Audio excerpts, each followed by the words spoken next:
seguir con osteoartritis y pues la vez pasada nos habíamos quedado en la clasificación y vamos a empezar ahora con la clínica. Bueno, pues para empezar vamos a tener que la osteoartritis se considera una enfermedad de órgano que dice que cualquier tejido de la articulación puede estar afectado, como lo son, por ejemplo, el cartílago, la membrana sinovial, el hueso subcondral y los tejidos blancos periarticulares.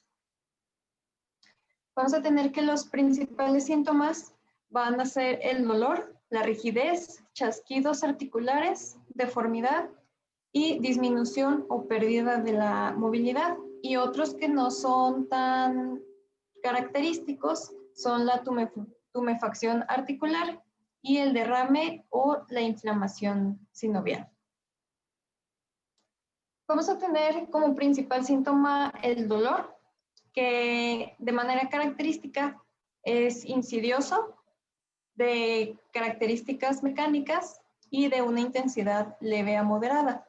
Sin embargo, también se dice que en etapas más avanzadas de la enfermedad es un dolor continuo, aún en reposo, intenso y ocasiona gran discapacidad. Además, el dolor va a tener diferentes características según sea la afectación, la región de afectación. Por ejemplo, en la cadera se va a presentar como un dolor en ingles, en la articulación femoropatelar, un dolor en la parte anterior de la rodilla, especialmente al subir y bajar escaleras. Además de que se menciona que la irradiación del dolor en las extremidades inferiores va a ser distal, por ejemplo, en la cadera, pues va hacia abajo, o sea, en las ingles e incluso puede llegar a rodilla. Y si la articulación afectada es la rodilla, pues se va a afectar también la región inferior. Y bueno, se dice que hay escalas semicuantitativas para valorar la intensidad del dolor. Y bueno, pues siendo una de las más utilizadas, la escala visual analógica, que bueno, pues es esta o sea, se le dice al paciente de que cuánto es, o sea, del 1 al 10 o según las caritas, pues cuánto es el dolor que presenta. Vamos a pasar a otro de los síntomas característicos de la enfermedad, que es la rigidez articular. Normalmente dura entre 15 a 30 minutos, incluso menos, y mejora con el ejercicio. Y bueno, esta por lo mismo es matutina. Otro de los síntomas es la disminución de la movilidad y este se va a medir con la escala de WOMAC, que se utiliza para evaluar la actividad de la enfermedad y tiene 3 subescalas que se van a evaluar a través de 24 ítems, que son el dolor, la rigidez, la capacidad funcional y tienen un rango de puntuación de 0 a 98.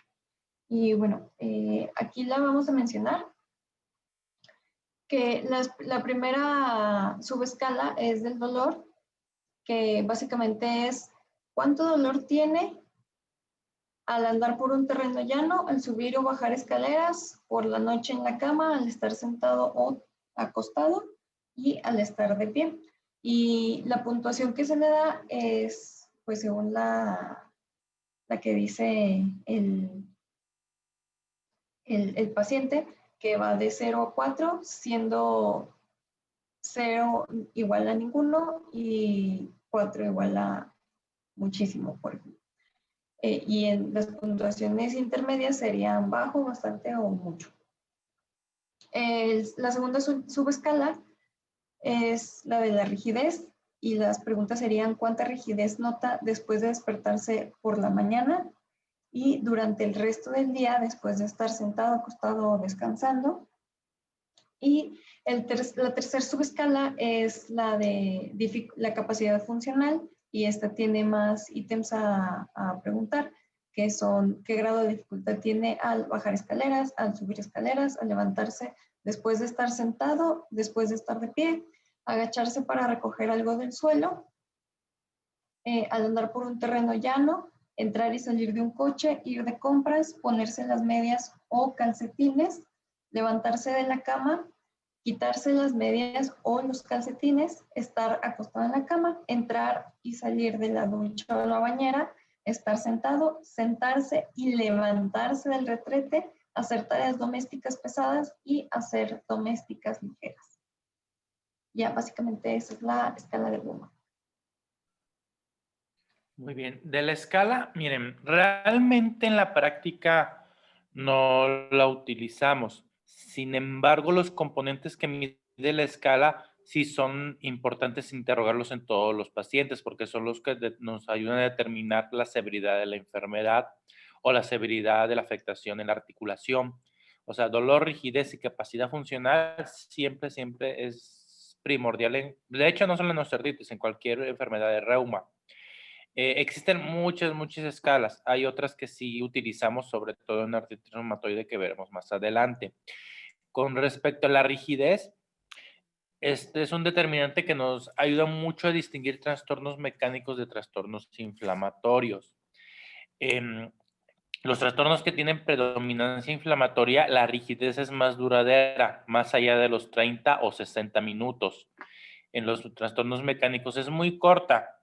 De hecho, 30 ya se me hace mucho, por eso menos de 30. Normalmente dura un par de minutos o hasta 5 minutos, es lo más normal. Pero generalmente los trastornos mecánicos duran menos de 30. Otra característica de la osteoartritis, temprano a la movilización se quita la rigidez con el movimiento. Sin embargo, los síntomas de dolor empeoran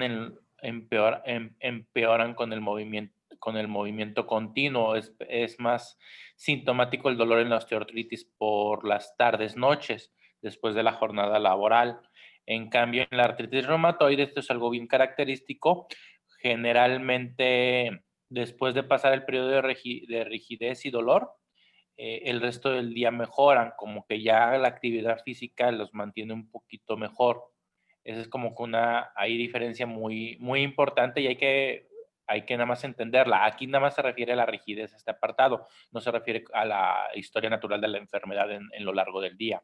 Recuerden, entonces, osteoartritis, los dolores empeoran después de una jornada de trabajo o de actividades ya rigurosas.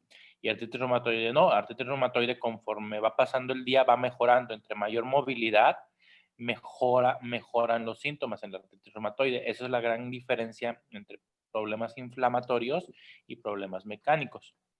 Entonces, ¿continúa, doctora? Sí. Ahora, vamos a pasar a los chasquidos articulares y estos se van a producir por el roce entre las superficies cartilaginosas desgastadas y rugosas.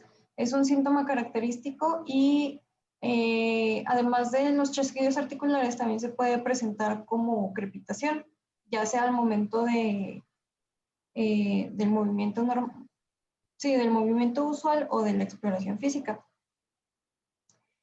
Vamos a tener que la tumefacción articular se da por un compromiso sinovial y se puede presentar como tumefacción o puede progresar a un derrame articular. Está asociado a una sobrecarga de la articulación o a microtraumatismos. Y también se asocia a la presencia de osteofibromas, cuerpos libres intraarticulares y depósitos de microcristales.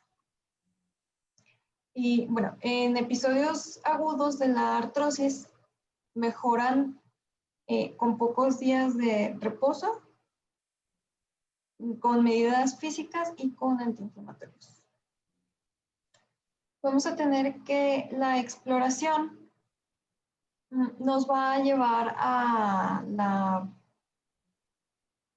ver que hay una deformidad ósea por crecimiento de los tejidos periarticulares y esto se ve especialmente en las manos con los nódulos de Everden y Bouchard. También puede haber asimetrías y mala alineación de los ejes de los miembros que se puede presentar de diferentes formas, por ejemplo, en coxartrosis o artrosis de la cadera, puede haber un acortamiento de la extremidad. Va a haber dolor a la palpación, ya sea en la articulación o en los tejidos periarticulares. Va a haber crepitación a la palpación o movilización, inestabilidad articular que se va a dar por laxitud de los ligamentos, atrofia muscular y las contracturas. Y en estadios avanzados de la osteoartrosis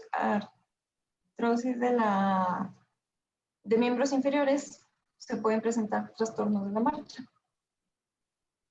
También una de las manifestaciones puede ser la deformidad de los miembros, básicamente de la alineación de los miembros inferiores, que se puede presentar como genuvaro o genuvalgo.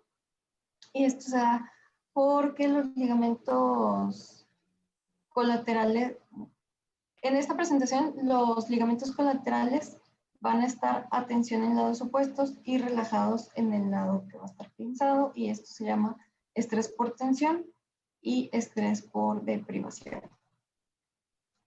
Va a haber contractura muscular, disminución de la movilidad y dolor, y la inflamación periarticular de los tendones y las bolsas sinoviales se va a asociar a depósitos de microcristales.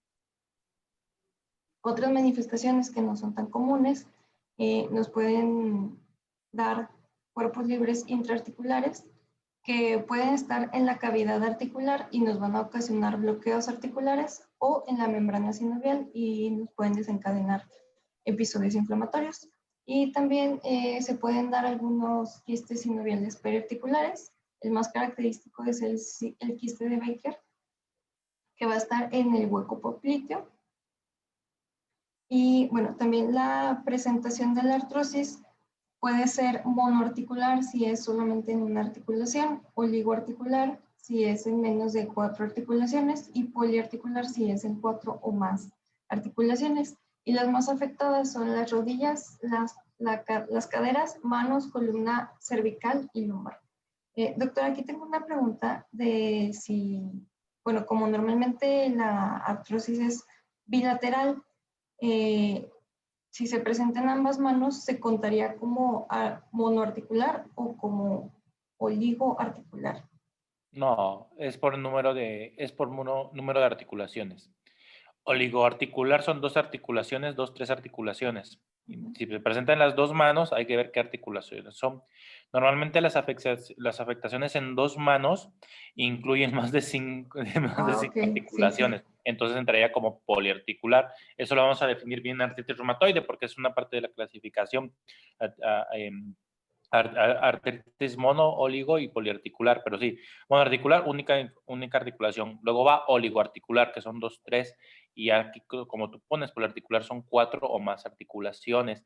Casi siempre las poliarticulares son articulaciones pequeñas, como por ejemplo las metacarpofalángicas, las falángicas y los huesos del carpo, por ejemplo. Pero, por ejemplo, si estás nada más con los carpos, los 2 carpos, sería una oligoarticular, por ejemplo. Ok, gracias. Vamos a pasarnos a las formas especiales de las artrosis, y pues estas básicamente son manos, rodillas, caderas, hombros, columna vertebral, tobillos y pies. Comenzando con las manos, tenemos que se da comúnmente en mujeres de edad media tras la menopausia.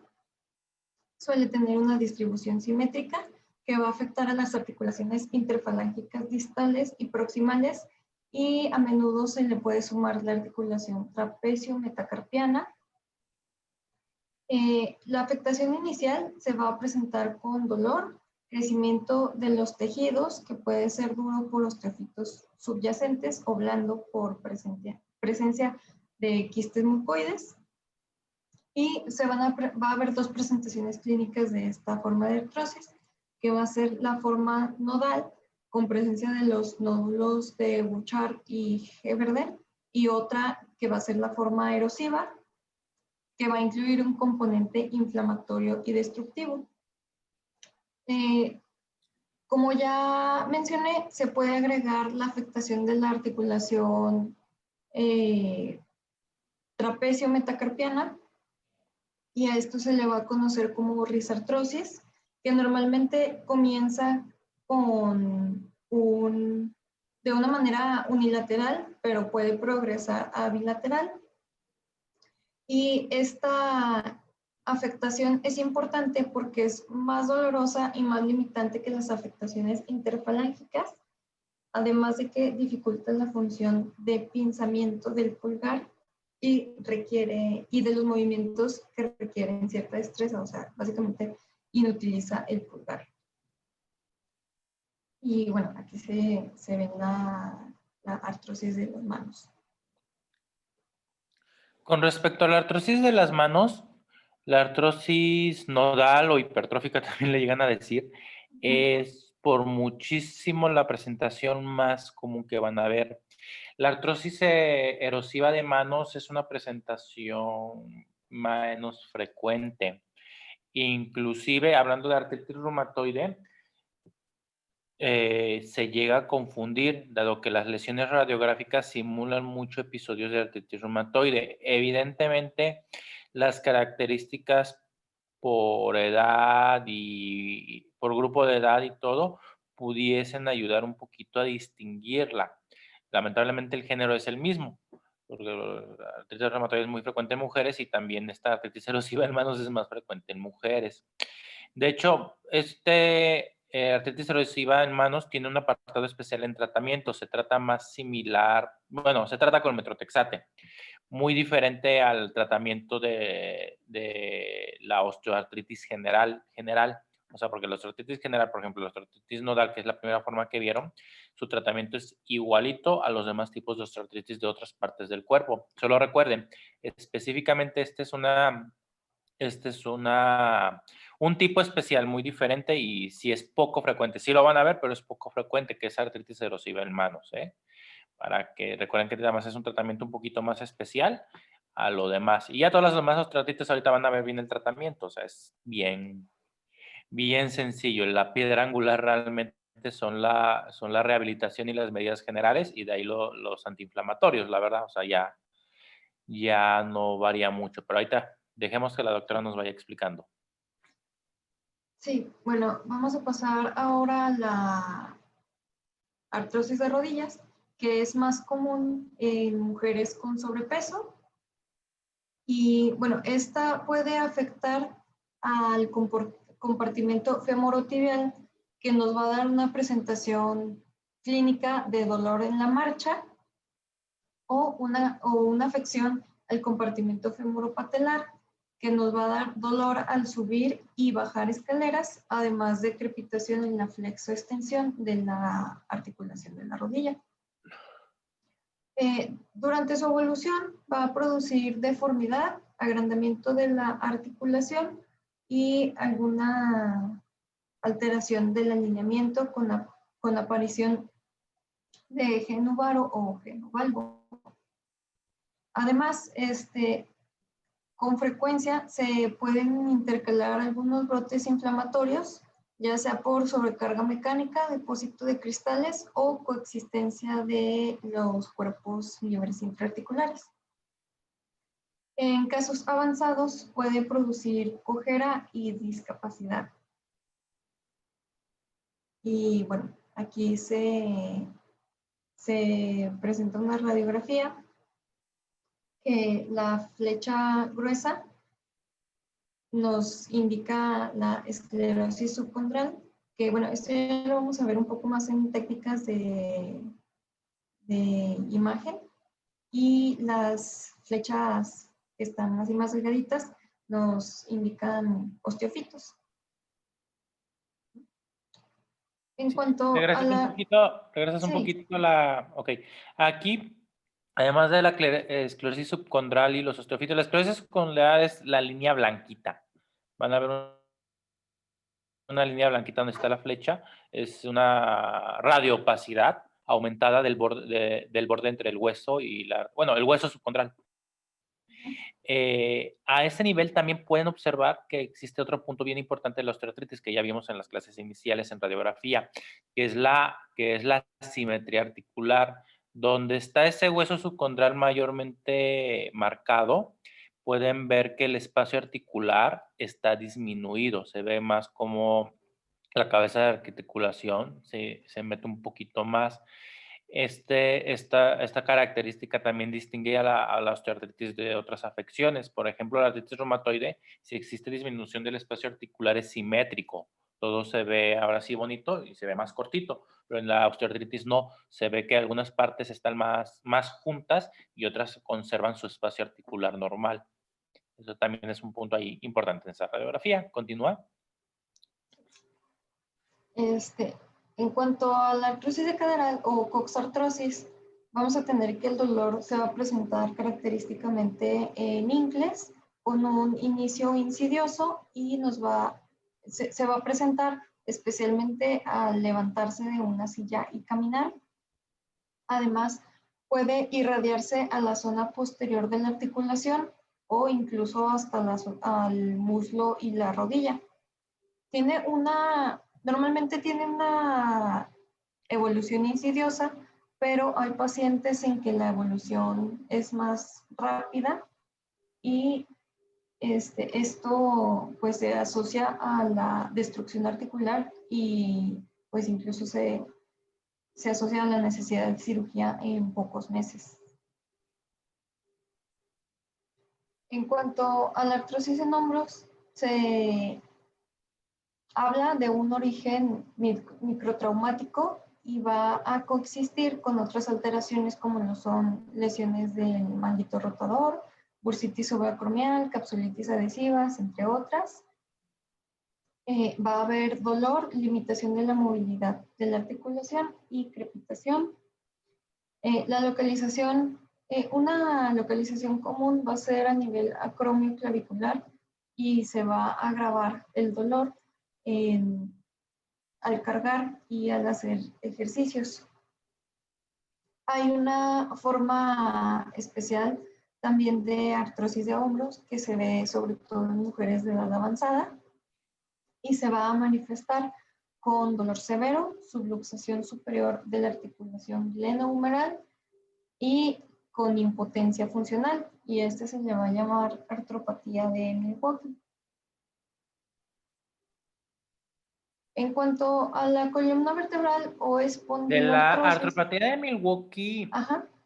vamos a tocar otra vez este punto en artritis por cristales, porque tiene una característica bien peculiar en el líquido sinovial cuando se extrae muestra, de mostrar cristales de pirofosfato cálcico. Inclusive el líquido puede a veces simular una amartrosis, o sea, una sangre en el líquido sinovial en los casos más severos. Es una artropatía muy, muy, muy destructiva. Totalmente es por desgaste mecánico. Generalmente pues es una lesión anterior de hombro, pero genera mucha destrucción. Es muy incapacitante. Generalmente, como tú dijiste, es de edad avanzada, pero se asocia a otras anomalías metabólicas, principalmente la insuficiencia renal o los tratamientos en hemodiálisis, que pues, son también los mismos pacientes renales. Adelante. Me dicen si me empiezo a escuchar entrecortada o algo porque me dice que la conexión a internet es inestable. Ok, te oyes súper bien, ¿eh? Ahorita te oyes bien. Ok. Ahora sí, en cuanto a la presentación en columna vertebral o espondiloartrosis, tenemos que la aparición va a estar en dos niveles bien diferenciados, que una es en los discos fibrocartilaginosos y la otra es en los cuerpos vertebrales. Y bueno, normalmente se va a dar, las regiones de la columna que van a estar afectadas más frecuentemente son la columna cervical y la columna lumbar, y esto es porque presentan una mayor movilidad. El dolor va a ser mecánico, como ya lo hemos estado viendo, es el síntoma cardinal de la espondiloartrosis y se va a acompañar con frecuencia de un dolor radicular radiado porque puede haber compresión de las raíces nerviosas. Y si se presenta este dolor, se puede acompañar incluso de debilidad y parestesia. Además, en ocasiones se puede presentar una estenosis compresiva del canal espinal. Y bueno, en casos de que haya una afección neurológica, el dolor se va a exacerbar con la extensión de la columna, pero va a mejorar con la flexión y esto nos puede dar raíz a que el paciente adopte una posición encorvada al caminar para mitigar el dolor. En cuanto a la artrosis de tobillos, se dice que es infrecuente, pero normalmente es de origen postraumático o postural por microtraumatismos o después de haber sufrido una fractura. El dolor va a ser el síntoma predominante, como en todos los tipos de artrosis, y se puede asociar a una dificultad para la marcha e incluso se pueden asociar a síntomas inflamatorios. Y bueno, ya básicamente aquí terminamos con las formas especiales de osteoartritis, entonces no sé si quiera mencionar algo o si tengan alguna duda. Si quieres continuar, doctora, hay que tratar de acabar la osteoartritis esta clase. Ok. Vamos a pasar ahora sí al diagnóstico de la artrosis y este se va a basar básicamente en clínica y en técnicas de imagen. Tenemos que en clínica, pues básicamente esta va a ser la base del diagnóstico, mientras que la radiología solamente nos va a dar, bueno, no solamente, más bien nos va a dar la confirmación del diagnóstico. Como ya hemos dicho, el síntoma principal va a ser el dolor. De características mecánicas, va a haber rigidez de 15 a 30 minutos, chasquidos articulares, pérdida de movilidad y episodios de tumefacción o derrame articular.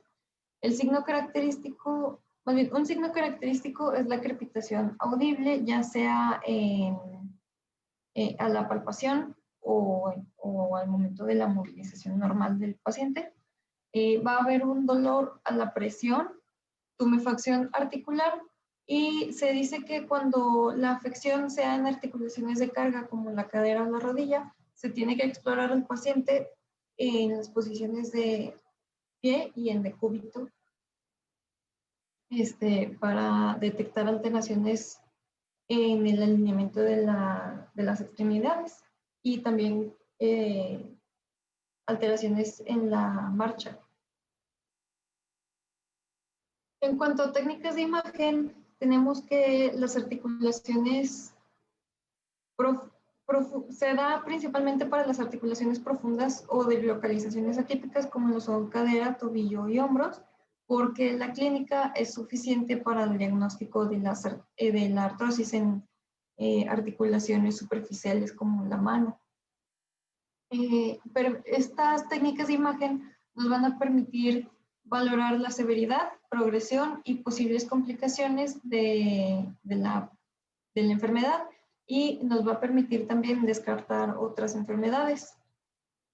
Para que sea efectivo este método de diagnóstico, se tiene que hacer al menos una proyección antero-posterior de la articulación, pero por su carácter bilateral, pues se recomienda que sea de ambos lados. Y bueno, en cuanto a esto también es importante mencionar que es un método poco sensible, bueno, al menos las radiografías es poco sensible en fases iniciales de la enfermedad. Normalmente los hallazgos característicos que vamos a encontrar en las radiografías, bueno, sí, pues principalmente se usan las radiografías, es el estrechamiento asimétrico del espacio articular, la esclerosis subcondral, osteofitos e incluso quistes óseos. Además de que hay algunos signos que nos demuestran que la enfermedad es avanzada, por así decirlo, que son osteoporosis subcondral y deformidad, subluxación y cuerpos libres intraarticulares. Y bueno, aquí esto lo vamos a ver un poquito más adelante con la clasificación, pero aquí vemos la progresión de una artrosis de rodilla que va desde lo normal hasta el grado 4, que es lo más avanzado. Y pues básicamente, ¿sí ven mi puntero? Sí. Ok. Sí.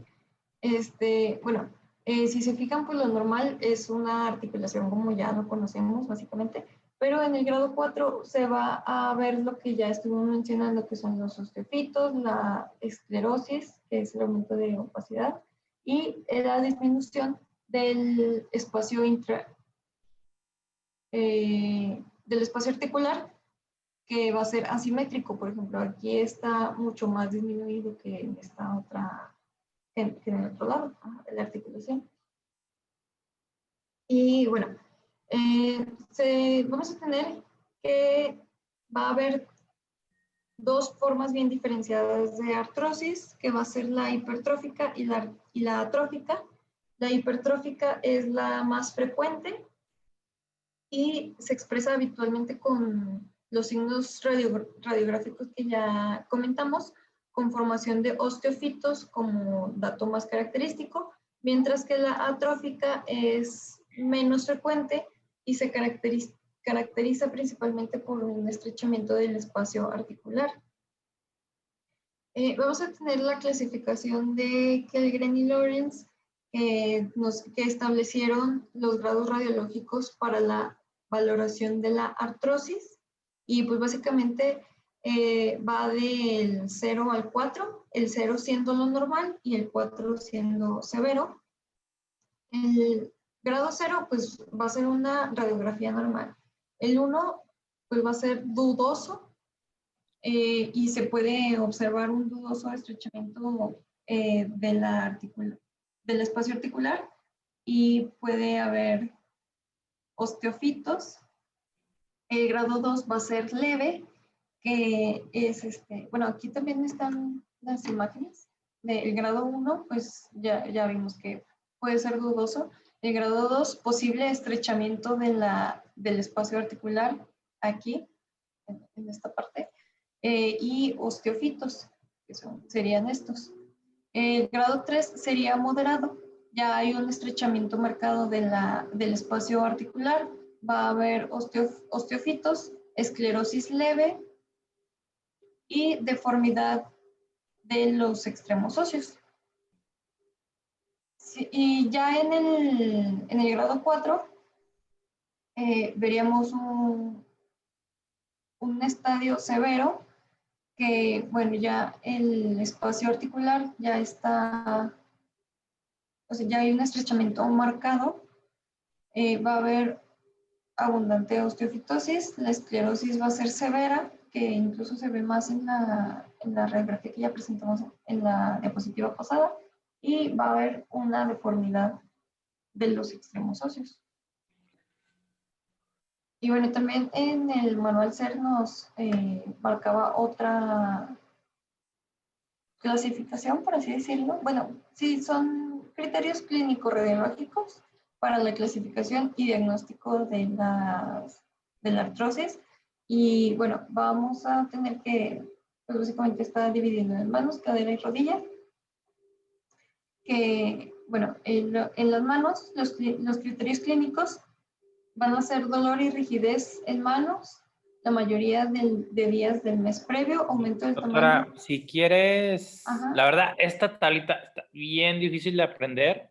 Ayuda Okay. a distinguir la osteoartritis de otras patologías, principalmente artritis reumatoide, como les he estado diciendo, pero engloba la clínica que ya hemos visto. Esta parte que es muy específica, vamos a saltárnoslos y vamos a ir a criterios clínicos radiográficos. Y aquí nos menciona dolor de rodilla de la mayoría de los días del mes previo, osteofitos marginales en radiografía, edad mayor de 50 años, crepitación activa y rigidez matinal de menos de 30 minutos.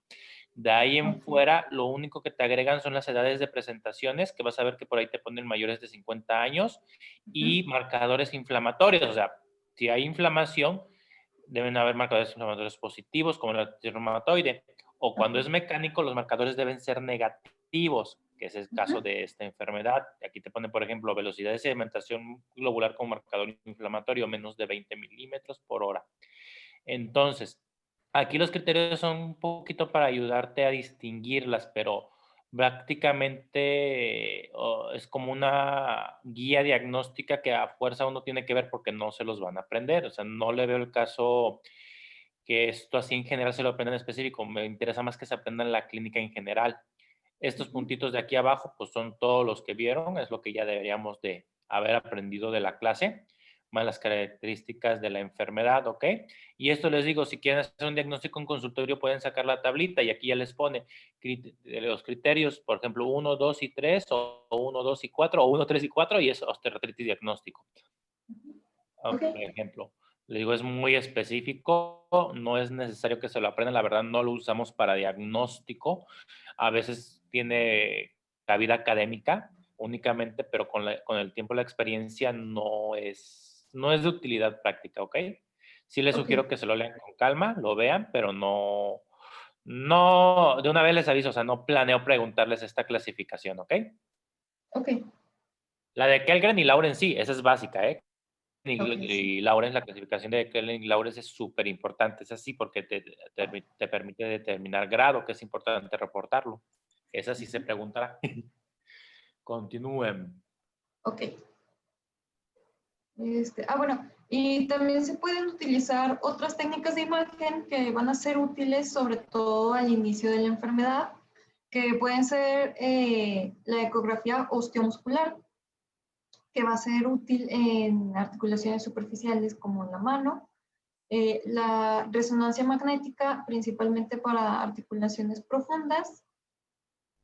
Y bueno, esta es fiable además para visualizar lesiones del cartílago y de partes blandas. La artroscopía va a visualizar directamente el cartílago, la sinovial y si hay condrofitos o lesiones meniscales. Y la gamografía ósea no es útil para el diagnóstico de artrosis, pero se dice que si hay una hipercaptación se va a relacionar a un riesgo de mayor progresión de la enfermedad. Vamos a pasar a los laboratorios y bueno, básicamente no hay alteraciones analíticas diagnósticas porque no hay ningún biomarcador suficientemente específico ni sensible para esto. Entonces, básicamente nos van a servir para diagnóstico diferencial. Si hay inflamación o derrame sinovial, se va a hacer una artrocentesis y pues normalmente el estudio del líquido sinovial va a ser que es un líquido transparente, viscoso y poco celular. Y además esto nos va a permitir descartar una infección articular y presencia de microcristales. Y bueno, aquí en la tabla 59.2 nos va a dar unos parámetros del líquido sinovial y pues cómo se va a distinguir según el origen. No sé si esto lo mencionemos porque pues igual también es de diagnóstico diferencial. De esta tablita, creo que a principio de curso les puse una similar para distinguir los diferentes procesos. Creo que aquí lo relevante de la tablita, para no pasarla, porque pues sí tiene cierto grado de importancia, es tener presente que el líquido sinovial es no inflamatorio. Un líquido sinovial normal va a tener menos de 2000 células. Generalmente los polimorfonucleares son menos del 10%. Aquí tablita del SER maneja 25, pero normalmente son menos del 10%. Y aquí algo que agregar que no viene en la tablita del SER es que en la osteoartritis la presencia de cristales de derivados del calcio puede verse. Pueden verse cristales de hidroxiapatita, que son muy sugestivos de osteoartritis, o cristales de pirofosfato cálcico también, que ese se asocia a osteoartritis, pero también a trastornos metabólicos, como les mencioné anteriormente en la artropatía de Milwaukee. Son hallazgos extra que se pueden ver en esta enfermedad. De ahí en fuera, los demás tipos de líquido sinovial lo vamos a ver en las demás enfermedades y como quiera ya anteriormente les había puesto yo una tablita así, si no mal me acuerdo. Por ejemplo, en el inflamatorio ya vieron que hasta 50,000 células se pueden observar En el séptico son más, creo que les había mencionado que hasta 250,000, pero arriba de 50,000 ya es diagnóstico, junto con presencia de la bacteria en una tinción gran o en un cultivo. El tipo de líquido, también la viscosidad. Acuérdense que un líquido de osteoartritis, la viscosidad es alta, pero cuando son inflamatorios está baja y es prácticamente como agua. Entonces esas son las grandes diferencias que pudiésemos llegar a ver, que yo les pondría como los puntos más importantes. Sí es importante esta tablita, pero digo, creo que ya anteriormente al principio del curso la vimos. Sí hay que repasarla, pero ahorita nos la saltamos un poquito. Y continúa, doctora. Sí, bueno, hay que tener en cuenta también que muchas veces la artrosis puede ser solamente una manifestación de otras causas subyacentes. Y bueno, este cuadro, el 59.1, nos da las principales causas de artrosis secundarias, que pues, pueden ser anatómicas, traumáticas, metabólicas, inflamatorias, infecciosas o de otro tipo. Yo creo que estas, pues sí hay que pasarla. Okay, Solamente mencionarlo. De las anormalidades, las anatómicas traumáticas creo que son muy evidentes. Nos vamos a enfocar un poquito a que sepan que existen trastornos metabólicos inflamatorios que van a causar osteoartritis al final de cuenta. Las importantes aquí que yo pudiese referir es la artropatía neuropática, que es la artropatía del paciente diabético, que es, yo creo que ya conocen el pie de Charcot, ¿verdad? En este caso es una artropatía muy deformante y es bastante frecuente que lo veamos, asociado a osteoporosis, evidentemente. Recuerden que infecciones repetidas como la artritis séptica pueden degenerar en nuestra artritis. Y como les mencioné, en un principio todas las artropatías inflamatorias, si no se tratan adecuadamente, van a evolucionar a cuadros de deformidad, que propiamente son cuadros de osteoartrosis ya de manera crónica. Por eso incluye todo esto, que es artropatía inflamatoria como artritis reumatoide, artritis psoriásica, espondilitis anquilosante, las asociadas a enfermedad inflamatoria intestinal, porque a la larga estos van a causar esta evolución a la enfermedad. Esa es como que la parte ahí importante, ¿ok? Ya las metabólicas propiamente, las que pudiesen ser más y ahora asociadas y que vemos son las por cristales, como la condrocalcinosis y la gota que ahí menciona. Ya es muy raro ver hemocromatosis o por enfermedad de Wilson o la ocronosis, que ese es un trastorno lisosomal bien rarísimo. Ese sí va a acabar súper raro. Muy bien, doctora, ¿sigue? Sí, vamos a pasar al diagnóstico diferencial y bueno, básicamente esto es que se tiene que hacer una anamnesis completa y exploración física rigurosa para distinguir pues, entre procesos monoarticulares, oligoarticulares y poliarticulares, que esto pues ya vimos que se va a mencionar más en artritis reumatoide, y también para distinguir si hay alguna clínica sistémica que nos pueda estar dando la artrosis como manifestación y no como enfermedad. También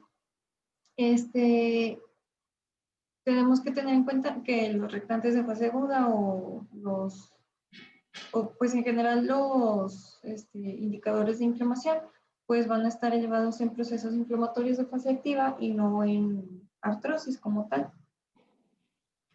Esta tabla pues no, es una tabla de diagnóstico diferencial entre artrosis, gota, artritis reumatoide, artritis psoriásica, espondilitis anquilosante y artritis séptica.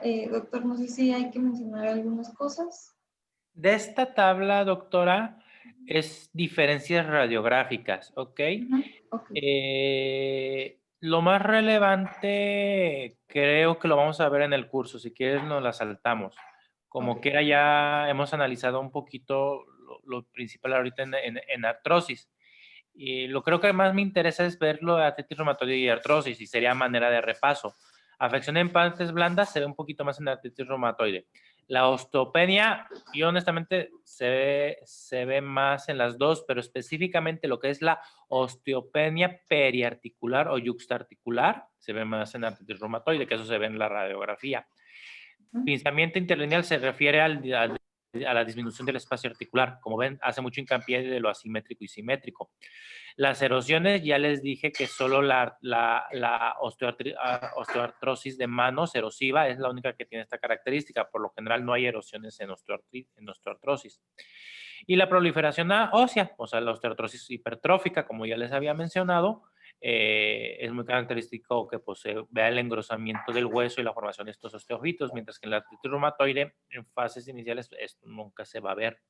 Esas son las principales diferencias que quiero que se aprendan. Las otras, poco a poco las veremos en el curso. Realmente, para no confundirlos, no tiene caso ahorita, ¿ok? Continúa. Okay.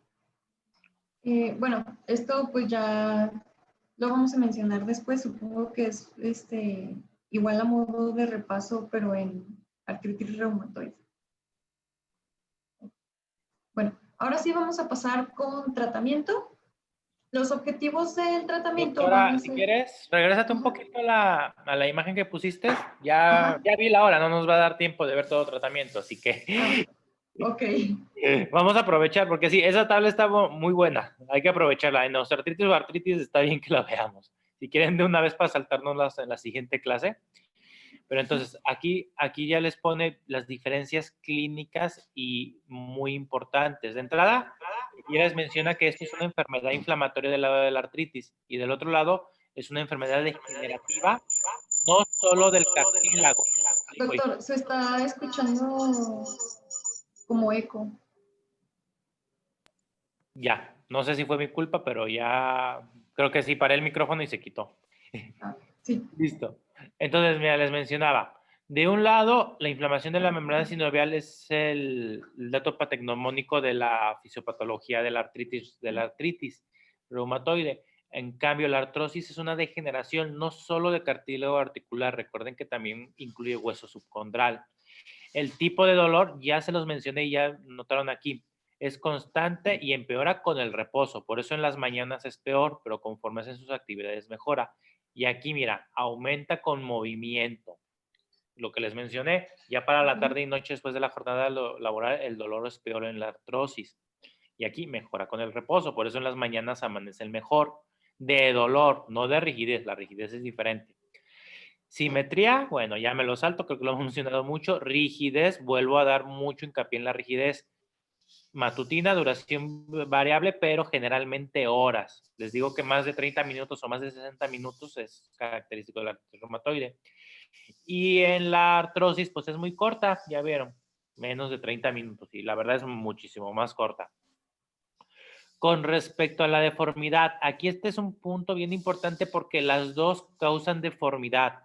La artritis reumatoide da más afección ligamentaria, pero la osteoartrosis por la hipertrofia articular o del hueso subcondral genera este tipo de nódulos que son los que causan la deformidad, causan pinzamiento de la articulación y causan ahora sí contracturas que terminan siendo dolorosas. Muy característico cuando vean un paciente de osteoartrosis es la contractura de la primera falange, ¿eh? Esa es bien característica. Ya vi una foto que creo que era de Medline que trajo la doctora, donde se ve cómo está en flexión permanente la primera falange. Esa contractura la vemos muy seguido. Y pues ya, como saben, la única diferencia de los nulos de Everden y Bouchard es la localización. Everden es interfalángica distal y Bouchard interfalángica proximal. La risartrosis se ve en las dos patologías. Es una complicación tardía de la artritis reumatoide y es una complicación de la osteoartritis. A fin de cuentas, solo recuerden que es una subluxación del trapecio y la primera metacarpo. Y vamos a ver qué menciona aquí. Síndrome de Sjögren. Bueno, eso no le alcanzo a leer, pero de síndrome de Sjögren, acuérdense que es la principal síndrome de superposición asociado a artritis reumatoide. O sea, encontrar artritis reumatoide y síndrome de Sjögren es súper común. Y de hecho es de los principales síndromes de superposición y es la principal superposición con artritis reumatoide. Y aquí tampoco alcanzo a leer la letra blanca, pero el síndrome de Kaplan, agrego, es una manifestación sistémica de la artritis reumatoide. El síndrome de Kaplan clásico es una neumonitis o enfermedad intersticial del pulmón asociada a una neumoconiosis y artritis reumatoide. Por lo tanto, es una neumoconiosis más artritis reumatoide. En este caso es el característico síndrome del Kaplan.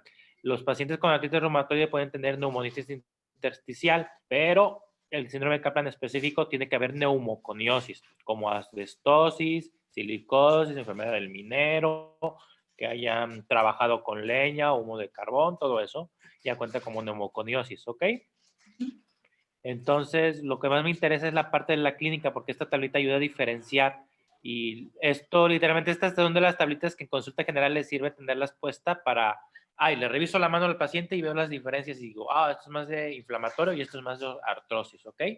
De un punto que me falta de artritis reumatoide, ya para acabar, es la formación de estos nódulos reumatoideos. No es común en esta localización.